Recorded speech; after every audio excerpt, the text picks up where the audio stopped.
Сәлеметсіздер ме достар, бүгін біз математика пәнінен 720 есепті шығаратын боламыз. Бұл жерде бізге бірінші және екіншісіндегі сандарды, яғни ондық бөлшектерді разрядты қосылғыштардың түрінде жазуымыз керек. Біріншісі 0,118 тең 10-1-ге қосамыз 108-ді. Келесі екіншісі 2,19 тең 2 қосылған 10-9. Үшіншісі 0,315 тең қосылған 10-3 қосылған 100-1 қосылған 1000-5. Бізде бұл ондық бөлшек түрінде жазылған қосылғыштар. Төртіншісі 4,161 тең 4-ке қосамыз 10-6-ны қосамыз 100-1-ді. Бесіншісі 0,114 тең 10-1-ге қосамыз 100-4-ді.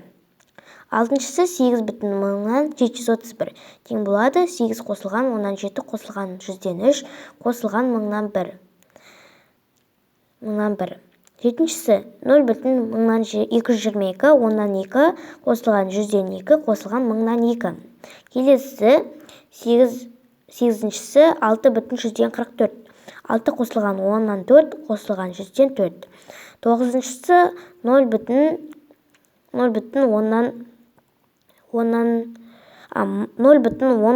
8627 10-8-ге қосамыз 100-6-ны қосамыз 1000-2-ні қосамыз 10-7-ні. Енді ең соңғысы 10-шысы 10,9312 тең 7-ге қосамыз 10-ды 7-ге қосамыз 10-9-ды қосамыз 100-3-ті қосамыз 1000-1-ді қосамыз 10-2-ні. Біз бәрін болдық. Егер ұнаса лайк басып, каналға тіркелуді ұмытпаңыздар.